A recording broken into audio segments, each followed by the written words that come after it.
We are born into a masquerade, not of deceit, but of quiet compliance. A smile that doesn't reach the soul, a nod that hides the storm. Most don't even notice it. The mask is so old, it feels like skin. We call it being nice, being good, being liked. But Nietzsche would call it something else. He would call it sickness. Every profound spirit needs a mask, he once whispered. You live for others without knowing it. You laugh when they laugh. You shrink when they frown. You are a puppet strung together by praise. Your days are not your own. They belong to the eyes watching you. You fear conflict, so you trade your truth for silence. You dread rejection, so you bow before expectation. You become agreeable at the cost of your soul.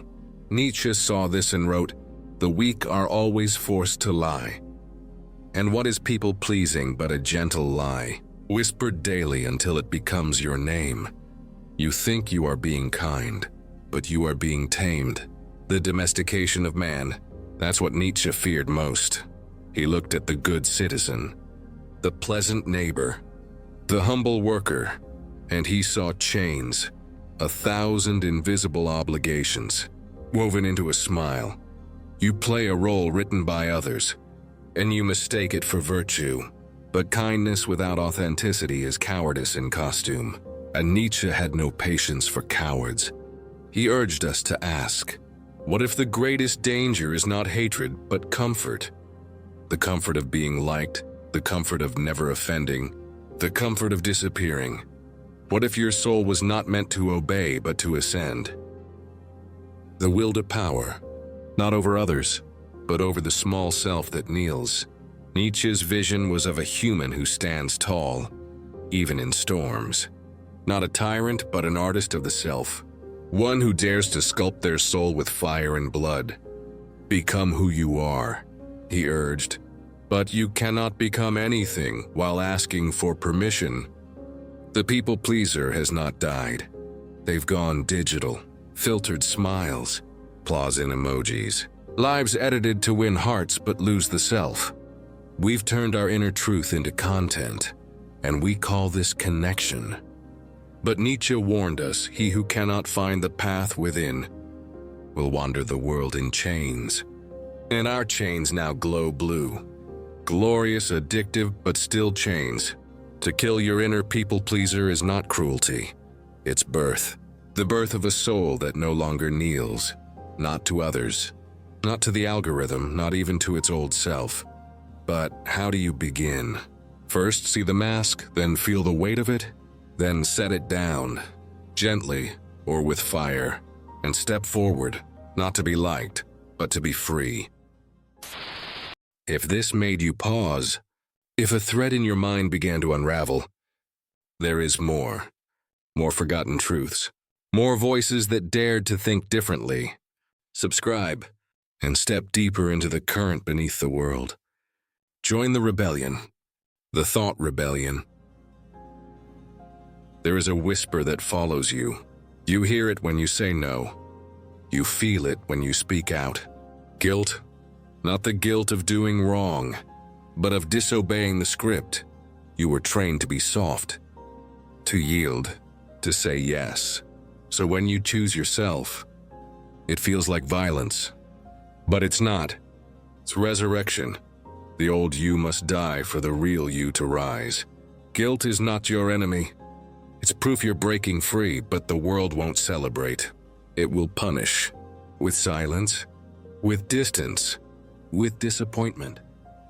And that's how you know it's working. You are no longer who they want. You are becoming who you are. But the price of truth is loneliness. And most would rather be embraced for a lie than exiled for truth. So they return, back to the mask, back to the script, back to sleep. And they call it maturity. You never know what you truly stand for. This may feel like an extreme idea, but is it really so radical? A lifetime of wearing a mask, maintaining a facade, never feeding your true, pure self, your genuine desires, just to keep those around you happy?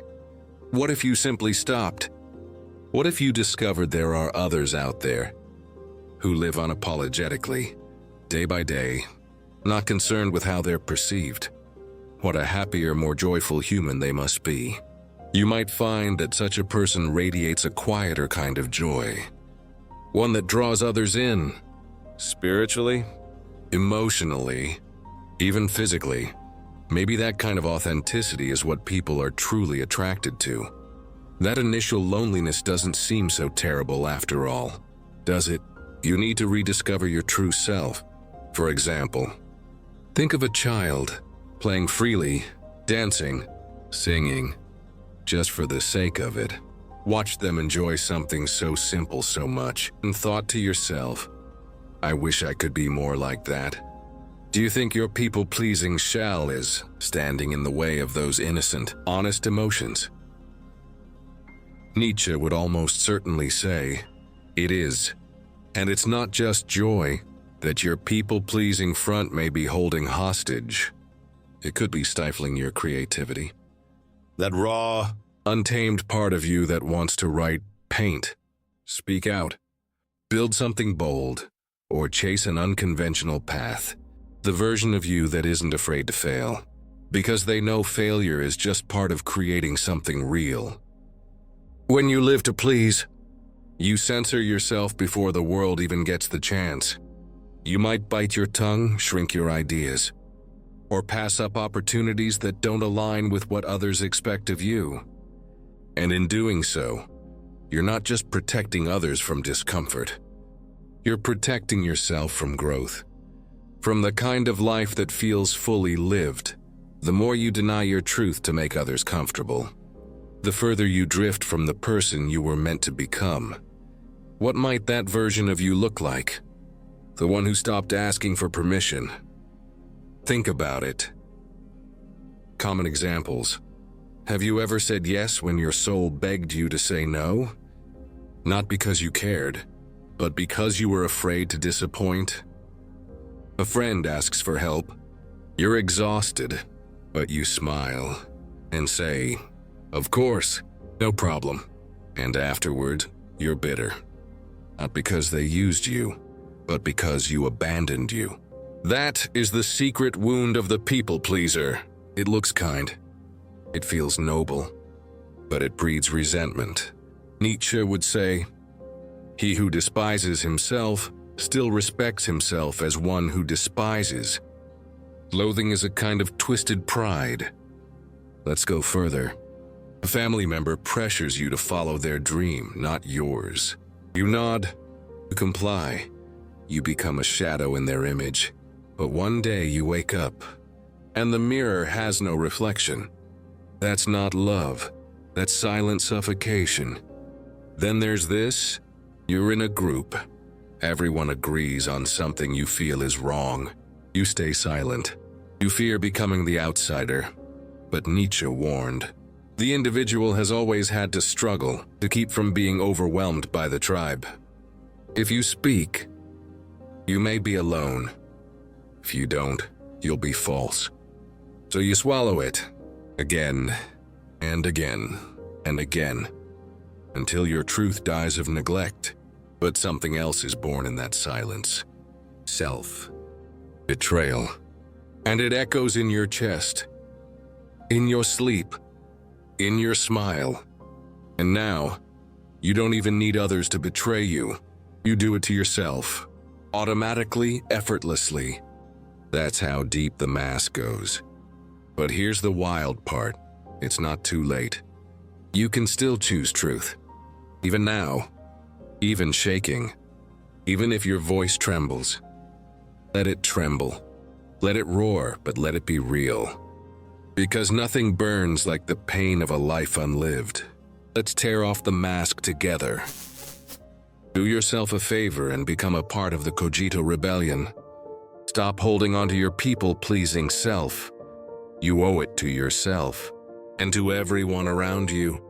Lastly, comment something meaningful and relatable you got from this video. Something Friedrich Nietzsche himself would be proud to read. And of course, as always, subscribe.